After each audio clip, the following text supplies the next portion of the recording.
Family, কেমন আছো তোমরা? সবাই ভালো আছো তো? আমিও ভালো আছি। কিন্তু কি চিচ্ছিরে ঠান্ডা পড়েছে বলো তো। এই ঠান্ডায় একটু কষ্টে আছি, মানে কি বলো তো, খাওয়া দাওয়া করে কাজকর্ম সেরে সেই যে আমি ব্ল্যাঙ্কেটের মধ্যে ঢুকছি, আর আমি মোটেই উঠছি না। সেই আবার রাত্রিবেলা যখন দাদাকে খেতে দিতে উঠছি, তখন একটু উঠে কোনো রকমে খাওয়া খেতে দিয়ে আর টুকটাক আজকে সকালের জন্য কাজ কিছুটা আমি সেরে রাখি। ইভেন তোমরা জানো, আমি চাল ধুয়ে হাঁড়িতে দিয়ে জল দিয়ে, তারপরে হাঁড়ির মাথায় যে একটা বাটি থাকে না গরম জলে, সেই বাটি বসিয়ে গুছিয়ে আমি রাত্রিরে শুতে যাই, যাতে সকালবেলায় এসেই একটুখানি জাস্ট গ্যাসটা জেলে দিলেই আমার আর কি হয়ে যায়। এরকম করে না রাত্রিবেলা একটু কাজ গুছিয়ে তারপরে আমি শুই।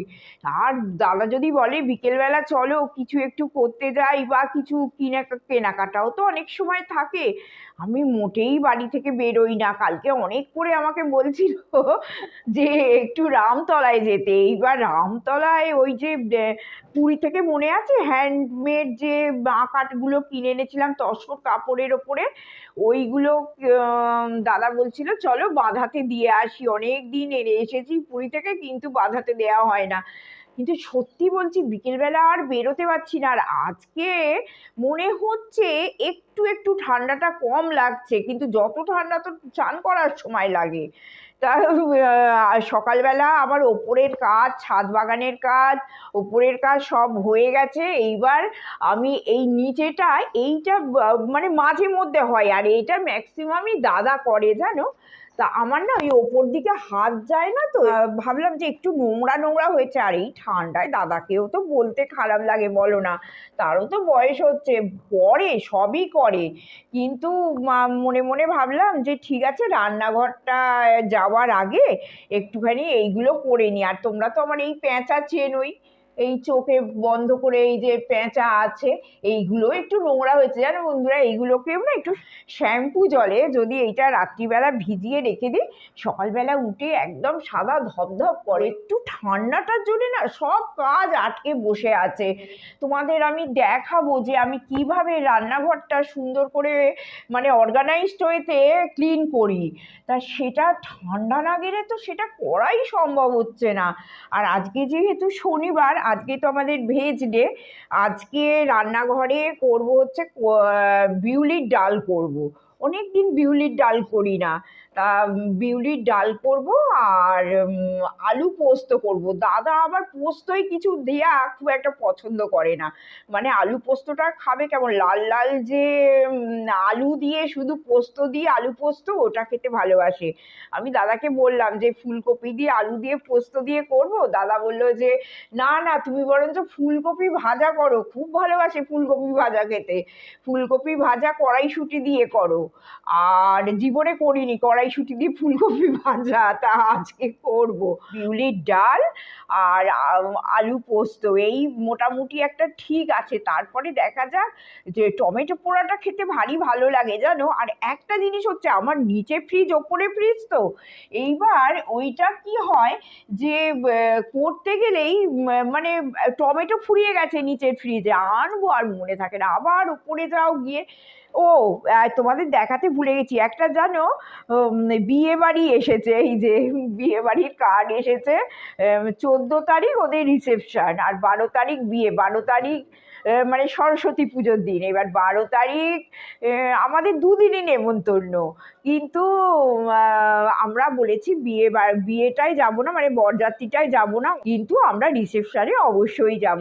বিয়ে বলো, শীতকালে দুটো একটা বিয়ে বাড়ি না হলে হয়? চারদিকে সানাই বাজছে, চারদিকে বিয়ে হচ্ছে, উলু পড়ছে, আমার একটা বিয়ে বাড়ি নেই। এটা একটা মনটা খারাপ লাগার ব্যাপার নয়? খবর খাই না খাই, একটু তো শাড়ি ফাড়িগুলো যে কিনে রেখেছি সেইগুলোকেও তো বলো না একটুখানি বিয়ে বাড়ি ফিয়ে বাড়ি এলে সেইগুলো একটু পরা যায়, না হলে আর ওগুলো কি কোথায় পরি? পরা তো হয় না। সে সারাক্ষণ ধরে আলমারিতেই ভর্তি। একে তো গয়নাগাটি তো সবই লকারে থাকে, হ্যাঁ, সমস্ত কিছু লকারে থাকে, সে সব তো হয়েই গেছে পরা। টুকটাক জিনিস পরি, সে লকার থেকে আনাও হয় না আর পড়াও হয় না।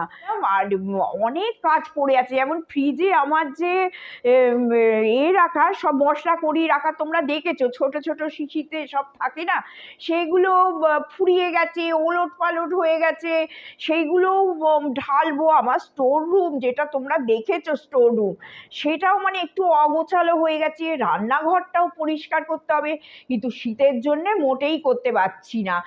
আর একটা কথা বন্ধুরা, জানো তো, আজকে কিন্তু ভিডিওটা তোমরা স্কিপ করে দেখো না। যারা একটু স্কিন সচেতন মানুষ, যারা আমার বন্ধু, একটু স্কিনকে ঘরোয়া উপায়ে ভালো রাখতে চাও, আমি একটা সুন্দর একটা তোমাদের ঘরোয়া উপায়ে একটা মাখামাখি একটা দেখাবো। জানো তো, ওইটা একটু নিজে তৈরি করে মাখতে হয়, আর স্কিন একদম চকচক করবে। স্কিনে কোনো মানে ঝুলে পড়া, রোদে পুড়ে যাওয়া, গ্লো হারিয়ে যাওয়া, হ্যাঁ, সেইগুলো আমি তোমাদের সঙ্গে একটা করে দেখাবো। তোমরা অবশ্যই সেটা ইউজ করো। হ্যাঁ, চলো রান্নাঘরে যাই। বন্ধুরা দেখো, রান্নাঘরে তো চলে এসেছি, তোমাদের সঙ্গে অত গল্প করলাম, করে রান্নাঘরে চলে এসে এই ফুলকপি আর কড়াইশুঁটিটা ভাজাও হয়ে গেছে আমার। কিন্তু আজকে বিউলির ডালটা করার পেছনে আমার একটা যুক্তিও আছে, কারণ আমার এক বন্ধু, যার নামটাও আমি নিচ্ছি, তার নাম হচ্ছে প্রিয়া। সে আমাকে বলেছে, আমি নতুন সংসার করছি বৌদি, আমাকে একটুখানি বিউলির ডাল করাটা একটু দেখিয়ে দেবে। তা প্রিয়া, আমি তোমার জন্যে আজ বিউলির ডাল করব, এবং দেখো যে তুমি যদি শিখে করতে পারো, একদম শ্বশুর বাড়িতে নাম যশ পেয়ে যাবে, যে প্রথমেই বিউলির ডাল আর আলু পোস্ত করে খাওয়াচ্ছে। নতুন বিয়ে হয়েছে, তুমি আমায় লিখেছো, অনেক শুভেচ্ছা রইল। চলো জীবনে এগিয়ে যাওয়া।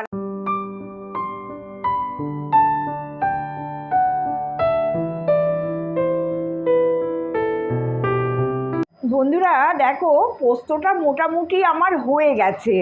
এইবার এই পোস্তটাকে না যতটা ভাজবে তত সুন্দর খেতে হবে। আর প্রিয়া, তুমিও কিন্তু দেখে নাও, এই তুমি আমাকে যদিও পোস্ত তৈরির রেসিপিটা মানে দেখাতে বলোনি, তাও বলছি নিশ্চয়ই তুমি জানো।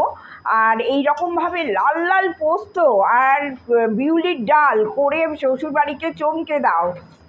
আর দেখো, এইভাবে পোস্তটা করে যতটা বেশ কড়কড়ে করে না ভাজতে হবে, দেখেছো এই নিচে বসে যাচ্ছে। হ্যাঁ, যত এরকম ভাজা হবে পোস্তটা, খেতে ভারী সুন্দর হবে। আর দেখতে কত সুন্দর হয়েছে দেখেছো।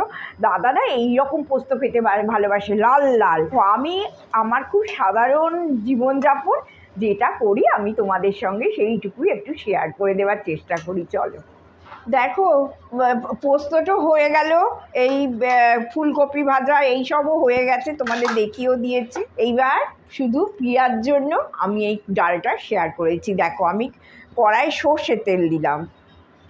হ্যাঁ, অল্প করে করব, কারণ আমরা তো দুজন লোক, বেশি লাগে না। হ্যাঁ, কড়াইয়ের ডাল একটু মানে বিউলির ডাল আর কি, একটু হলেই হয়ে যায়। তা আমি কড়াই তেলটা দিয়ে দিলাম। এবার এই দেখো, 5 ফোড়ন, একটু বেশি করেই আমি 5 ফোড়ন দিলাম, একটু বেশি করে 5 ফোড়নটা দিলাম। তার সঙ্গে দেব একটু শুকনো লঙ্কা দেবো, আর তেজপাতা দেবো। এই দেখো, শুকনো লঙ্কাও দিয়ে দিলাম, আর তেজপাতা একটু দিয়ে দেবো, তাহলেই আমার ফোড়নটা রেডি। এই যে তেজপাতাও আমি একটু দিয়ে দিলাম, তাহলে আমার ফোড়নটা রেডি হয়ে গেল। এইবার জাস্ট একটু ফোড়নের গন্ধ উঠবে। অনেকে কী করে, এতেই হিংটা দিয়ে দেয়, কিন্তু আমি এতে হিংটা দিই না, তাহলে হিঙের গন্ধটা একটু নষ্ট হয়ে যায়। আমি যে পদ্ধতিতে করছি, করে ভীষণ ভালো হবে এই বিউলির ডালটা খেতে। এই যে ফোড়নটা হয়ে গেল, এবার হয়ে যাবার পর আমি বিউলির ডালটাকে সেদ্ধ করে নিয়েছি, নিয়ে আর হাতে করে না একটু চটকে নিয়েছি বিউলির ডালটাকে, অল্প করে চটকে নিয়েছি, আর এতে দিয়ে দিলাম। দেখো, আমরা দুজন খাবো, প্রথমেই বলেছি যে অল্পই করব। হ্যাঁ, এতে দিয়ে দিলাম। তারপরে এই থেকে একটু জল নিয়ে আর একটু দেবো। এই দেখো, আমার এখানে গরম জল করা আছে ভাতের হাঁড়িতে, কিন্তু আমি ঠান্ডা জলটা ঢেলেছি, তোমরা গরম জলই দিও। হ্যাঁ, একটু এই জল দিয়ে দিলাম। অনেকেই এই বিউলির ডালে হলুদ দেয় না, জানো তো, কিন্তু আমি হলুদ দিই, কিন্তু খুব কম দিই। এই যে আমার শাশুড়ি মা কিন্তু হলুদ দিতেন না, কিন্তু আমি দিই, একদম দেখেছো ওইটুকু দিলাম, বেশি হলুদ কিন্তু এতে যায় না, একটু সাদা মতো হয়। আচ্ছা, এইটা দিয়ে দিলাম। এইবার আমি নুনও দিয়ে দেব। এই যে নুনও দিয়ে দিলাম একটুখানি, পরিমাণ মতো নুনটা দিতে হবে। আচ্ছা, নুনটা দিয়ে দেবার পর এইবার আমি কি করব, এই ডালটা একটু ফুটে উঠলে, চাপা দিয়ে দিলে এক্ষুনি ফুটে উঠবে। বন্ধুরা, ফুটে গেছে। হ্যাঁ, এইবার আমি এতে এই সময় আমি হিংটা দিই, যাতে হিঙের গন্ধটা থাকে। অনেকে ফোড়নে দেয়, আমি কিন্তু ফোড়নে দিই না। আচ্ছা, এরপরে দেখো এতে আমি আদা আর মৌরি একটু পেস্ট করে নিয়েছি। ধরো 1 ইঞ্চি আদা আর 1 চামচ মৌরি একটু পেস্ট করে রেখে দিয়েছি। এইবার লাস্টে এইটা আমি দিয়ে দেবো, আদা মৌরি বাটাটা আমি দিয়ে দিলাম। দিলে অসম্ভব সুন্দর খেতে লাগবে, শ্বশুরবাড়িতে নাম করবে কিন্তু এইভাবে কড়াইয়ের ডাল করলে। করো, খেয়েও, ভীষণ সুন্দর লাগবে। হ্যাঁ, গুড ইভিনিং বন্ধুরা, আবার তোমাদের কাছে চলে এলাম। তোমাদের বলেছিলাম সকালবেলা একটা দারুণ একটা স্কিন কেয়ার দেখাবো, তা সেইটা নিয়েই চলে এলাম। এই শীতেতে এই স্কিন কেয়ারটা করলে তোমরা যে রোদে রোদে ঘুরেছো, সেই ট্যান তো রিমুভ হবেই, তার সঙ্গে স্কিনে গ্লো বাড়বে, স্কিনটা চকচক করবে, স্কিনটা ঝুলে যাওয়া থেকে রক্ষা পাবে। খুব ভালো, একদম হোম রেমেডি দিচ্ছি। তবে এই যে স্কিন কেয়ার যেটা আমি দিচ্ছি, সেটা একটু 2-1টা জিনিস কিনতে হবে, এইটুকু তোমাদের বলতে পারি। সে আর দেখো, যে চশমাটা ভেঙে ফেলেছিলাম, তারপরে এই চশমাটা গিয়ে দাদাতে আমাকে গিয়ে অর্ডার দিয়ে তৈরি করে নিয়ে এসেছি। আজকে ডেলিভারি হয়েছে, আজকে পরে ফেলেছি, তোমাদের সঙ্গে শেয়ার করে দিলাম। কেমন হয়েছে বলো। আচ্ছা, আমি স্কিন কেয়ারটা একটা ছোট্ট করে দেখিয়ে দিচ্ছি। হ্যাঁ, দেখো এখানে না আমি একটু চন্দনের গুঁড়ো নিয়েছি। এই যে একটুখানি চন্দনের গুঁড়ো নিয়েছি, এটা একটু পিওর ফর্ম অফ চন্দনের গুঁড়োটা হলেই ভালো হয় আর কি। কারণ একটু ভালো চন্দনের গুঁড়ো নিতে হবে, কারণ অনেক দোকানে আছে যে চন্দনের গুঁড়ো বলে, কিন্তু সেটা চন্দনের গুঁড়ো দেয় না, কাঠের গুঁড়ো দিয়ে দেয়। এটা কিন্তু মাথায় রেখো। ভালো কোনো দশকর্মার দোকানে গেলে তোমরা কিন্তু পিওর চন্দনের গুঁড়োটাও কিন্তু পাবে কিনতে। আচ্ছা, চন্দনের একটু গুঁড়ো লাগবে। আর এতে দেখো কস্তুরি হলদি আছে, এই যে কস্তুরি হলদি, এটাও মানে 2 পিঞ্চের মতো একটু কস্তুরি হলদি রাখবে। আর আমি তো সেই দিন তোমাদের দেখিয়েছিলাম ঘরে তৈরি করা গোলাপ জলের, যেটা আমি বাড়িতে গোলাপ জলটা তৈরি করেছিলাম, সেই গোলাপ জলটাও আমি নিয়ে নিয়েছি। আর তোমরা যদি এই গোলাপ জলটা না করতে পারো বাড়িতে, তাতেও কিছু নয়, এইরকম দোকান থেকে গোলাপ জল কিনে নেবে, গোলাপ জল কিনে নিয়ে আর এইটা তৈরি করে নেবে, আর রাত্রিবেলা শুতে যাওয়ার সময় এটা ইউজ করবে। দেখো একটুখানি আমি চন্দনের গুঁড়ো নিলাম, এই যে এইটুকু, বেশি নয় কিন্তু, একটুখানি চন্দনের গুঁড়ো নিলাম। এটা ঢাকা দিয়ে দিয়ে দিই, গন্ধটা চলে যাবে। আচ্ছা, তারপরে একটুখানি দেখো কস্তুরি হলদি, কসুরি হলদি না, কস্তুরি হলদি, এই যে এই জাস্ট 2 পিঞ্চের মতো কস্তুরি হলদি নিলাম। আর আমি এই যে আমার তৈরি করা যে গোলাপ জলটা আছে, ওই গোলাপ জলটা দিয়ে করছি। তোমাদের তো দেখিয়ে দিলাম যে যদি এই গোলাপ জলটা না পাও, তাহলে এই দোকানের কেনা গোলাপ জল দিয়েই তোমাদের করতে হবে। তা এইটাকে ভালো করে এটা দেখো মেখে নিলাম, একটুখানি লাগলো। হ্যাঁ, এটা ভালো করে ফেটিয়ে দিলাম। এইবার এখন আমি মাখছি না, কিন্তু যখন আমি রাত্রিবেলা শুতে যাব, এটা আমি মেখে আর তারপরে আধ ঘন্টার মতো রাখবো।